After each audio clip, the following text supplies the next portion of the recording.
Assalamu alaikum Abinci family. Sannunmu da shan ruwa.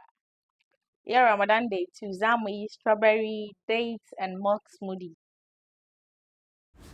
So we start by deseeding the dates. She said after seeding chicken dating now. So ideally is better we use dates me tell na. Yes. Dabino na after having the seed in chicken na.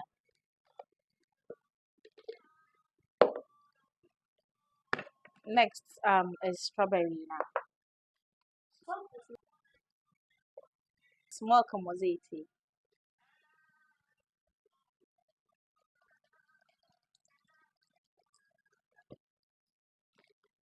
Next ice cubes.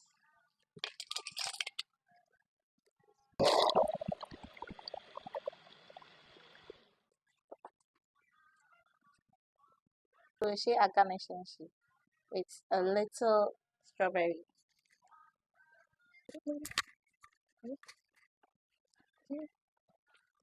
Cocoa na yayi ko cocoa da pinkaso na yayi. Breakfast da cocoa da pinkaso na yayi. At least a switch kada. Aha.